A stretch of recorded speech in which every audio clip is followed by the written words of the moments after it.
Headlines पर। लखनऊ में आयोजित Jain newest democracy network program में शामिल हुए मुख्यमंत्री योगी आदित्यनाथ। प्रोग्राम में सम्मिलित होने वाले प्रतिभागियों से सीएम योगी ने की मुलाकात। सपा के राष्ट्रीय अध्यक्ष अखिलेश यादव की नई टीम में रामगोपाल यादव और किरणमय नंदा बने राष्ट्रीय प्रमुख महासचिव। चाचा शिवपाल को बनाया गया राष्ट्रीय महासचिव। स्वामी प्रसाद मौर्य का भी बढ़ाया कद। रामचरितमानस पर विवाद थमने का नाम नहीं ले रहा है। स्वामी प्रसाद मौर्य का विवाद। मौर्य समर्थन में उतरी ओबीसी महासभा। रामचरितमानस की सड़क पर जलाई गई प्रतियां। विवादित बयानों में घिरे विधान परिषद सदस्य और अब सपा के राष्ट्रीय महासचिव बनाए गए स्वामी प्रसाद मौर्य ने बयान से पलटने से किया इनकार। कहा, भौंकने से अपनी चाल नहीं बदलता हाथी। हापुड़ पुलिस ने 1 लाख के नामी अपराधी मनोज भाटी को मुठभेड़ में किया ढेर। यूपी और दिल्ली एनसीआर में दर्ज थे 30 मुकदमे। पुलिस को लंबे समय से थी तलाश। लखनऊ एयरपोर्ट में उड़ान भरते ही विमान से टकराया पक्षी के टकराते ही पायलट ने कराई सकुशल लैंडिंग। टला बड़ा हादसा, सभी यात्री सुरक्षित। आप देख रहे हैं के न्यूज, खबरों का सारथी। खबरों की शुरुआत करेंगे शामली से। शामली से दर्जनों बसों में सवार होकर सैकड़ों शिक्षक मेरठ में होने वाले एनपीएस निजीकरण भारत छोड़ो महासम्मेलन में सम्मिलित होने के लिए रवाना हुए। इस दौरान पुरानी पेंशन बहाल कराने की मांग के लिए हुंकार भरी गई। All teachers employees welfare association यानी कि अटेवा शामली के तत्वाधान में यह शिक्षक मेरठ के लिए रवाना हुए।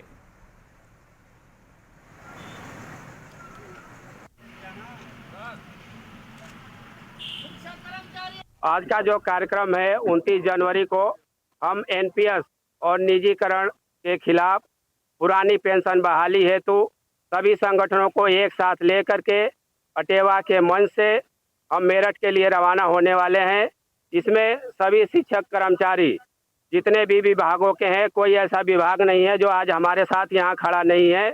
सभी विभागों के जिलाध्यक्ष, ब्लॉक अध्यक्ष, जितने भी पदाधिकारी हैं हमारे साथ एक मन से पुरानी पेंशन बहाली की मांग कर रहे हैं। और इसके लिए हम लोगों ने अपना शक्ति प्रदर्शन दिखाने के लिए जो ऐतिहासिक धरती है मेरठ की, जहाँ पे स्वतंत्रता आंदोलन की जो लड़ाई लड़ी गई थी, वहाँ से हम एक बार हुंकार भरेंगे। जैसे हम सभी इकट्ठे हुए हैं यहाँ इस पार्क में पुरानी पेंशन के लिए, और आज 29 जनवरी को हम मेरठ जा रहे हैं।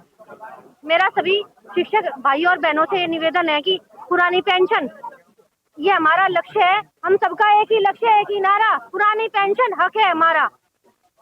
ये जो हमारी सरकार है योगी जी की, माननीय योगी जी की, तो इसमें पुरानी पेंशन को बहाल करना चाहिए। मेरा यही निवेदन है उनसे। अगर आपकी मांगे पूरी नहीं होती है तो क्या कदम रहेगा? हमारा अगला जो कदम है, हम सभी लोग दिल्ली जाएंगे। प्रोग्राम है, हम लोग जो है आज मेरठ की जो है पावन धरती पर जाकर एनपीएस के विरोध में पुरानी पेंशन को लागू कराने के लिए इस महासम्मेलन कर रहे हैं। और यदि पेंशन सरकार ने मेरी जो है बातों को अनसुना किया तो हम राष्ट्रीय अंदर पर आंदोलन करेंगे और सांसदों विधायकों के घरों पर धरना देंगे। और जब तक उनकी पेंशन नहीं बंद करवा देंगे तब तक हम जो है शांत से नहीं बैठेंगे। उत्तर प्रदेश विधान परिषद खंड निर्वाचन क्षेत्र झांसी इलाहाबाद के लिए मतदान 31 दिसंबर को किया जाना है, जिसकी तैयारियां पूरी करते हुए 10 जिले वाले क्षेत्र के लिए झांसी से पोलिंग पार्टी रवाना हुई हैं। झांसी जिले में कुल 4,632 मतदाता हैं। 25 बूथ बनाए गए हैं। झांसी के अलावा अन्य 9 जनपदों में मतदान के बाद मतपेटी झांसी के स्ट्रांग रूम में विकेटें हिलाई जाएंगी, जिसके बाद 2 फरवरी को मतगणना की जाएगी। जिलाधिकारी रविंद्र कुमार ने पोलिंग पार्टी के रवाना होने, स्ट्रांग रूम और मतदाता स्थल का जायजा लिया। उत्तर प्रदेश विधान परिषद खंड शिक्षक निर्वाचन क्षेत्र झांसी इलाहाबाद, जिसके अंतर्गत 10 जनपद है। झांसी उनमें से एक है। झांसी जनपद में 25 बूथ हैं और 4636 वोटर हैं, 4632। उसके लिए आज सुबह में बीकेडी से, बुंदेलखंड डिग्री कॉलेज परिसर से सारी 25 पोलिंग पार्टियां रवाना हो चुकी हैं। अभी तक सब लोग अपने अपने बूथ के लिए यहाँ से निकल चुके हैं। कल सुबह 8 बजे से लेके शाम में 4 बजे तक वोटिंग है और उसके संबंध में सारी तैयारियां हो गई हैं। वोटिंग के बाद सारी पार्टियां पुनः बीकेडी में स्ट्रांग रूम है, वहाँ मतपेटिका जमा करेंगी। गोंडा के नगर कोतवाली क्षेत्र के पतंग नगर स्थित फोरबिसगंज मोहल्ले में हत्या की वारदात से सनसनी फैल गई। बता दें कि एक मकान में किराए पर रह रहे शिक्षक कृष्ण कुमार यादव की धारदार हथियार से हत्या कर आरोपी फरार हो गए। मृतक अपनी छोटी अध्यापिका बहन के साथ किराए के कमरे पर रहते थे। सूचना मिलते ही घटनास्थल पर पुलिस पहुंची और जांच पड़ताल की। फॉरेंसिक व डॉग स्क्वाड की टीम ने छानबीन शुरू कर दी। जनपद गोंडा में थाना कोतवाली नगर मोहल्ला फोरबिसगंज जहाँ पर आप मौजूद हैं इस समय, यहाँ पर एक किराए के घर में श्री कृष्ण कुमार यादव जी अपनी छोटी बहन के साथ, जो भी अध्यापिका है, ये भी अध्यापक है विद्यार्थी कृषि विद्यालय में, यहाँ रहते थे। आज छोटी बहन लखनऊ किसी परीक्षा को देने गई हुई थी। इस बीच कृष्ण कुमार जी के कुछ जानने वाले लोग उनके कमरे में आए, कुछ वाद विवाद हुआ, जिसकी मारपीट के दौरान उनको चोटें आई और इसके बाद उनकी मृत्यु हुई है। इसमें इसको 112 नंबर के माध्यम से पुलिस को बुलाया गया था। मौके पर प्रभारी निरीक्षक कोतवाली नगर, स्वाट टीम और फोरेंसिक टीम आई हुई है। साकेत कॉलेज अयोध्या के एसएससी हॉस्टल रानूपाली का वार्षिक समारोह आयोजित किया गया। कार्यक्रम के मुख्य अतिथि राज्य मंत्री असीम वरुण रहे। उन्होंने कार्यक्रम का शुभारंभ करते हुए कहा कि बीजेपी सरकार में सबका कल्याण उत्थान हो रहा है। उन्होंने कहा कि इस हॉस्टल परिसर में ही कोचिंग, कौशल मिशन और उद्यमिता का केंद्र खोला जाएगा। मैं इतना कहूंगा कि सामाजिक न्याय बाबा साहब की कथन वार्षिकोत्सव कार्यक्रम हो रहा है हमारे अंबेडकर छात्रावास का, और हमारे पुराने छात्र भी आए हैं, नए बच्चे भी मौजूद हैं और साथ साथ मुझे भी आने का सौभाग्य मिला। जैसा योगी जी का निर्देश है, समाज कल्याण विभाग द्वारा संचालित ऐसे सभी छात्रावास 261 छात्रावास पूरे उत्तर प्रदेश में हैं, उनको मजबूत किया जा रहा है, उनकी मरम्मत कराई जा रही है, मेस की व्यवस्था की जा रही है, पुस्तकालय की व्यवस्था की जा रही है। लेकिन इनमें से 75 ऐसे छात्रावास, यानी प्रत्येक जनपद में एक ऐसा केंद्र बनेगा जहां पे CM Abhyuday coaching, skill development यानी कौशल विकास का प्रशिक्षण और साथ साथ उद्यमिता विकास का प्रशिक्षण भी होगा। तो बच्चे हमारे जहां एक और अभी पढ़ाई कर रहे हैं, लेकिन पढ़ाई के बाद अगली उड़ान क्या होगी इसका प्रबंध किया जाएगा। ये अगले वित्तीय वर्ष में काम शुरू हो जाएगा, जो कि 2 महीने अवधि है। इटावा रेलवे स्टेशन पर सांसद रामशंकर कठेरिया ने इटावा फफूंद विदेश मेमो ट्रेन के विस्तारीकरण के लिए मेमो 04189 इटावा फफूंद कानपुर को हरी झंडी दिखाकर रवाना किया। यह मेमो दोपहर 12:45 पर फफूंद रेलवे स्टेशन के लिए रवाना होगी और फफूंद रेलवे स्टेशन पर 1:50 पर पहुंचेगी। सांसद ने बताया कि इटावा जनपद औरैया के जनपद के लोगों की मांग थी कि कानपुर से आने वाली पैसेंजर को इटावा तक पहुंचाया जाए, जो कि मेमो एक्सप्रेस आगरा से आने वाली इटावा तक पहुंचती थी, उनको फफूंद स्टेशन तक पहुंचाया जाए। आम आदमी और गरीब आदमी के लिए जो स्वास्थ्य के लिए आगरा जाते हैं, इलाज कराते हैं, और दूसरी ओर कानपुर जाने वाले लोगों के लिए यह भी सर्वोत्तम साधन साबित होगा। वहीं सांसद रामशंकर कठेरिया ने मीडिया के सवालों का जवाब देते हुए कहा कि स्वामी प्रसाद मौर्य के बयान की वह जिस पार्टी में है उस पार्टी की भाषा भी वही है।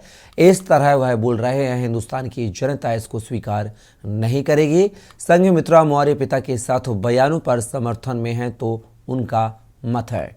उन्होंने दूसरी पार्टी में जाने का मन बनाया होगा, इसलिए पिता के साथ खड़ी हैं। निश्चित रूप से बहुत समय से जिला इटावा और औरैया के लोगों की, गरीब लोगों की और आम आदमी की मांग थी कि ये ट्रेनें चलाई जाएं, जो आज ये ट्रेन शुरुआत हो रही है। ठीक है सांसद जी, जिस तरह से इस समय स्वामी प्रसाद मौर्य ने एक बयान दिया है कि साधु संत सब आतंकवादी की श्रेणी में रखा है, क्या लगता है आपको?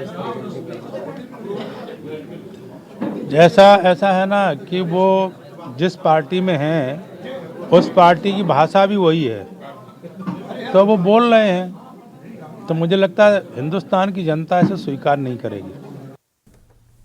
फिलहाल वक्त ब्रेक का, जल्द लौटेंगे, आप बने रहिए के न्यूज के साथ। आप देख रहे हैं के न्यूज, खबरों का सारथी।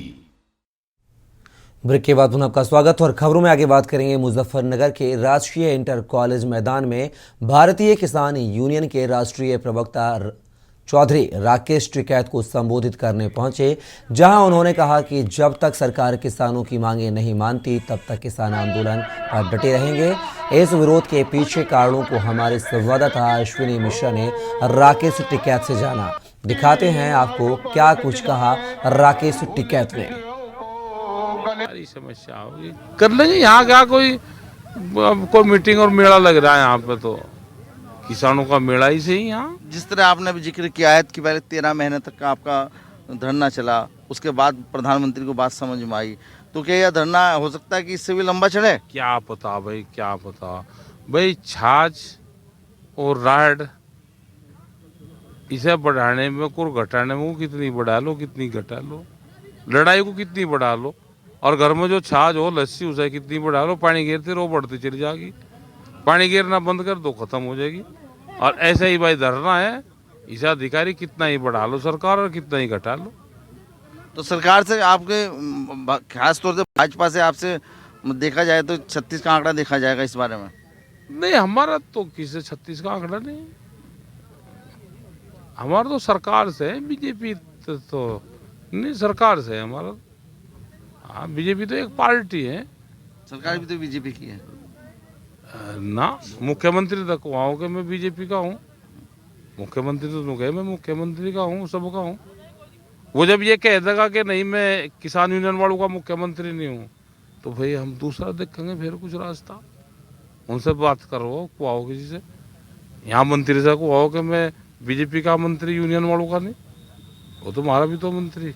तो आज जैसे कि पहली उसमें वार्ता हुई, दूसरी कल वार्ता की संभावना है, तो क्या लगता है कि दूसरी वार्ता में जैसे प्रशासनिक कुछ संभावना है कि आपकी बातें माने के समाप्त हो सकता है? क्या पता भाई, समाप्त हो नहीं हो, क्या पता। कल की कल को देखेंगे, चांदनी में बात करेंगे कल इनसे। हाँ, दिन के उजाले में बात करेंगे, हमारे लोग आ जाएंगे गाँव में से कल जब बात करेंगे। ये थे भारतीय किसान यूनियन के राष्ट्रीय प्रवक्ता राकेश टिकैत जी, जो अनिश्चितकालीन धरने पर बैठे हैं, और उनके साथ हजारों किसान आज रात भी यहाँ धरने पे हैं। इस धरने का समाप्त कब होगा, इसका अंत कैसे होगा, बातचीत की सफलता क्या होगी, ये कई दौर की वार्ता के बाद ही तय होगा। मैं आशीष यादव, के न्यूज़, कैमरामैन राजू के साथ मुजफ्फरनगर से।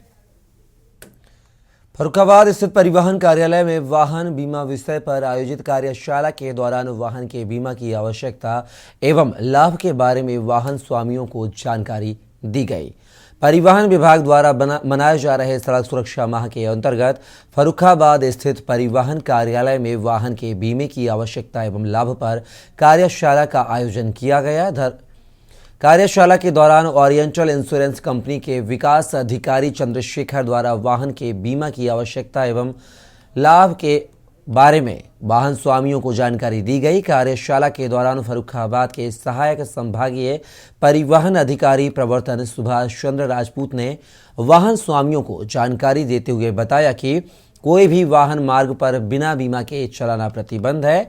छोटे वाहन के बिना बीमा के संचालित पाए जाने पर प्रथम अपराध में 2000 रुपये तथा द्वितीय अपराध में 4000 रुपये का जुर्माना लगाया जाता है।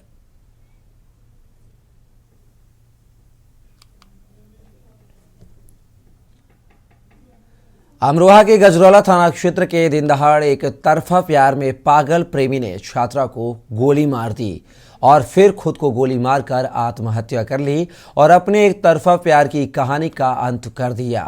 मौके पर पहुंची पुलिस ने छात्रा की सरकारी अस्पताल में भर्ती कराया और प्रेमी के शव को पोस्टमार्टम के लिए भेजा। मौके से पुलिस ने तमंचा बरामद किया है।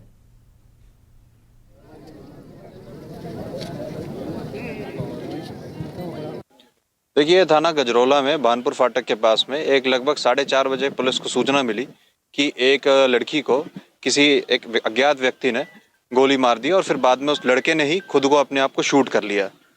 तो लड़की को वर्तमान में अभी मेरठ रेफर कर दिया गया, लड़की वर्तमान में सेफ है। साथ ही साथ जो लड़का है उसकी ऑन द स्पॉट वहाँ पे डेथ हो गई, लेकिन लड़के को वहाँ पे मौके से डिस्ट्रिक्ट हॉस्पिटल भेज दिया गया था। लड़के की आइडेंटिफिकेशन करवाई है तो लड़के का नाम पवन है, पवन सन ऑफ इंद्रपाल, जो जोगीपुरा का रहने वाला है। ये लड़का बता रहे हैं कि पीछे से ही आ रहा था। अभी हम लोग चेक करेंगे, इसमें प्रकरण में जांच करेंगे कि आपस में एक दूसरे को ये पहले से जानते थे कि नहीं जानते। उस विषय पे भी जांच की जाएगी, अन्य बिंदुओं पर भी। ब्रेक के बाद पुनः आपका स्वागत है और खबरों में बात करेंगे बस्ती की। बस्ती में सांसद खेल महाकुंभ के समापन में डिप्टी सीएम केशव प्रसाद मौर्य पहुंचे। डिप्टी सीएम केशव प्रसाद मौर्य ने सांसद खेल महाकुंभ का समापन किया। सांसद खेल महाकुंभ का प्रधानमंत्री नरेंद्र मोदी और सीएम योगी ने 18 जनवरी को उद्घाटन किया था, जिसका समापन 28 जनवरी को डिप्टी सीएम केशव प्रसाद मौर्य ने किया। विजेता टीम को ट्रॉफी और इनाम की प्राइज सौंपी गई। वहीं सीएम योगी आदित्यनाथ के सनातन धर्म पर दिए गए बयान पर कहा कि मुख्यमंत्री के बयान को मैंने भी पढ़ा है। भारत की धर्म संस्कृति सभ्यता पर सनातन संस्कृति का पूरा प्रभाव है।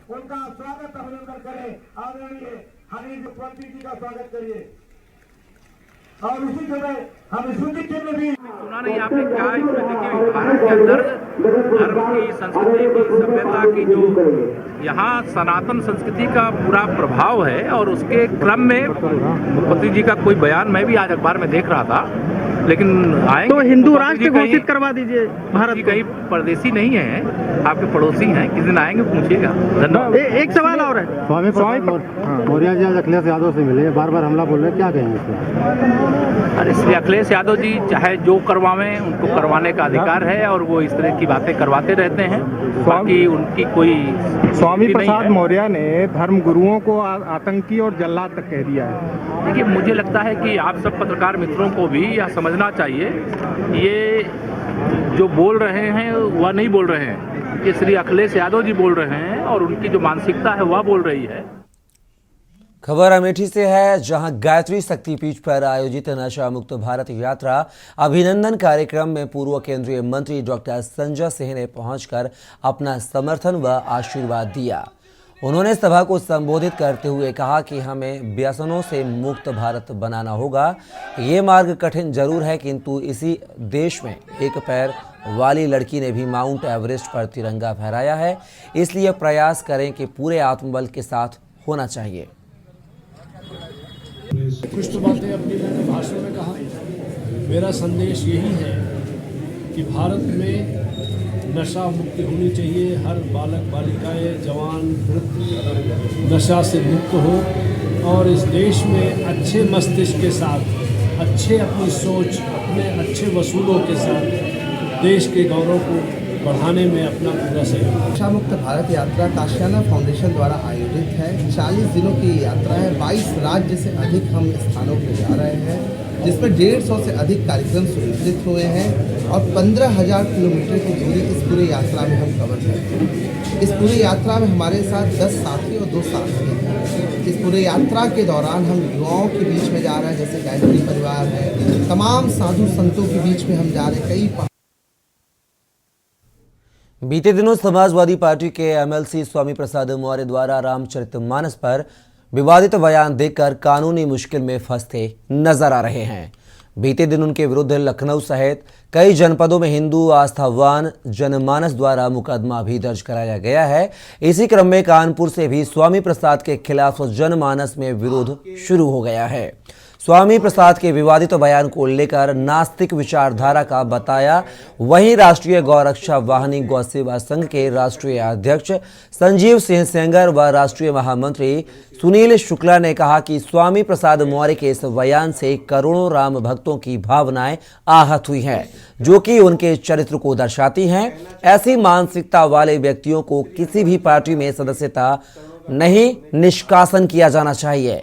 यह बात आज प्रेस वार्ता के माध्यम से सुनील शुक्ला व राष्ट्रीय अध्यक्ष संजीव सिंह सेंगर ने कही, जो व्यक्ति राम का नहीं वह किसी काम का नहीं। स्वामी प्रसाद की निंदनीय बयानबाजी को गौरक्षा वाहिनी पुरजोर विरोध करती है। इस बाबत सुनील शुक्ला ने कहा कि मर्यादा पुरुषोत्तम भगवान श्री रामचंद्र जी से हिंदू आस्था व हिंदू समाज का सनातन धर्म जुड़ा है और हम सभी उनके अनुयायी हैं। भगवान के विरोध में कोई व्यक्ति यदि मर्यादा भंग करने का प्रयास करता है तो फिर वह कोई भी व्यक्ति क्यों न हो, वह हमारा व संपूर्ण हिंदू सनातन का विरोधी है। मौर्य के द्वारा इस तरह की अभद्र टिप्पणी करना बर्दाश्त नहीं होगी। टिप्पणी करी है। मर्यादा पुरुषोत्तम श्री राम जी, श्री सीताराम भगवान जी के चरणों में प्रणाम करता हुआ हनुमान जी महाराज के चरणों का दास सुनील शुक्ला अपनी बात समस्त देशवासियों को कहना चाहता हूँ, बताना चाहता हूँ कि श्री स्वामी प्रसाद मौर्य जी द्वारा जो रामचरितमानस पाठ के बारे में अभद्र टिप्पणी की गई है, ये अशोभनीय है और उनके चरित्र को दर्शाती है। इसके साथ साथ रामचरितमानस हिंदू समाज ही नहीं, पूरे देश के समस्त नागरिकों के आस्था का विषय है। श्री रामचरितमानस में हिंदू रीति रिवाज के अनुसार त्याग, बलिदान, भाईचारा, भाई बहन, पति पत्नी, परिवार, सभी का साथ, सभी का निर्वहन करने का जो वर्णन रामचरितमानस में किया गया है, ये आज की युग के अनुसार सभी हिंदू रीति रिवाजों के धार्मिक आस्थाओं को ठेस पहुंचाने का काम स्वामी प्रसाद मौर्य द्वारा किया गया है।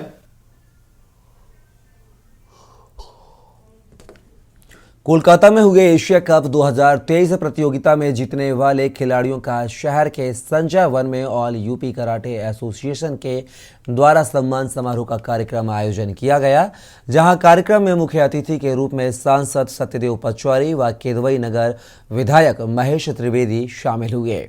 इस दौरान कार्यक्रम में आए सभी खिलाड़ियों को एक एक कर सम्मानित किया और उन्हें इस मुकाम तक पहुंचने की शुभकामनाएं दी। वहीं आपको बताते चलें कि इस कराटे प्रतियोगिता में 8 देशों ने हिस्सा लिया था, जिसमें नेपाल, श्रीलंका, भारत, भूटान देशों के खिलाड़ियों ने अपनी प्रतिभा दिखाई थी। सम्मान समारोह का आयोजन करवा रहे गोविंद गुप्ता ने बताया कि 14 से 15 जनवरी को इस कॉम्पिटिशन का आयोजन हुआ था। कानपुर शहर से 10 प्रतिभागियों ने हिस्सा लिया था, जिसमें से 7 प्रतिभागियों ने वहां पर जीत हासिल की, जो कि कानपुर के लिए गर्व का विषय है, जिसके चलते सम्मान समारोह का आयोजन करवाया गया है। एशियन टूर्नामेंट हुआ था 14-15 जनवरी को, जिसे हमारे कानपुर के बच्चे गए थे खेलने। वहां पर हमारे कानपुर के बच्चों ने बेहतर प्रदर्शन कर एशियन जो कप था उसे हासिल किया है और वहाँ ग्रैंड चैंपियनशिप रहे हैं। सूरज सिंह सूर्यवंशी ग्रैंड चैंपियन रहे हैं, ज्योति सिंह सूर्यवंशी चैंपियन रही हैं, अनिजीत श्रीवास्तव सेकंड चैंपियन, विनोद पाल 4th चैंपियन। और किहोन कैटेगरी में मतलब एक बेसिक ट्रेनिंग होती है, उसमें हमारे 8 से 10 साल के बच्चों ने परफॉर्मेंस किया है, जिनका नाम है शौर्यपाल, जिनका एशिया में 2nd पोजीशन रही है, और दूसरे हैं मोहम्मद अर्श, जिनका एशिया में 4th रैंक रहा है। राजधानी लखनऊ के हजरतगंज स्थित डिप्लोमा इंजीनियर्स प्रेक्षागृह में पूर्व न्यायाधीश एवं प्रशासनिक अधिकारियों द्वारा हमारा गांव हमारी सरकार विषय पर एक संगोष्ठी का आयोजन किया गया। कार्यक्रम की अध्यक्षता उच्च न्यायालय के पूर्व न्यायाधीश न्यायमूर्ति सुधीर कुमार सक्सेना ने की। गांव सरकार अभियान के संयोजक पूर्व न्यायाधीश CB पांडे ने विषय वस्तु प्रस्तुत करते हुए कहा कि आज का दिन इतिहास में ऐसे दिन के रूप में दर्ज होगा जब लोकतंत्र की आधारभूत इकाई गांव को नेताओं व अफसरों की गुलामी से मुक्त कराकर व संविधान द्वारा प्रदत्त गांव सरकार का अधिकार दिलाने के लिए न्यायाधीश एवं प्रशासनिक अधिकारी गण यह सामूहिक प्रयास शुरू किया है। उन्होंने कहा कि संविधान के अनुच्छेद 243 में ग्राम पंचायतों की व्यवस्था गांव सरकार जैसी ही है, लेकिन राज्य सरकार उसे अपने एक विभाग के रूप में चलाती है, जिसके कारण गांव वोट व से जो हाई कोर्ट के जज, रिटायर्ड डिस्ट्रिक्ट जजेज, IAS, IPS और IRAS और भी जितने भी सर्विसेज के रेलवे सर्विसेज के बड़े बड़े जो अधिकारी हैं, उन लोगों को हम लोगों ने बुलाया था ताकि गांव सरकार के बारे में, मतलब गांव के विकास के बारे में उनका भी समर्थन मिले। वैसे तो हम लोग गांव-गांव जाकर गांव सरकार के बारे में कार्य करते ही रहते हैं, लेकिन ये जो है पहली बार एक ऐतिहासिक गोष्ठी हुई है जिसमें कि बड़े बड़े अधिकारियों ने सहभागिता की और उस पर इस गोष्ठी में अपने विचार रखे।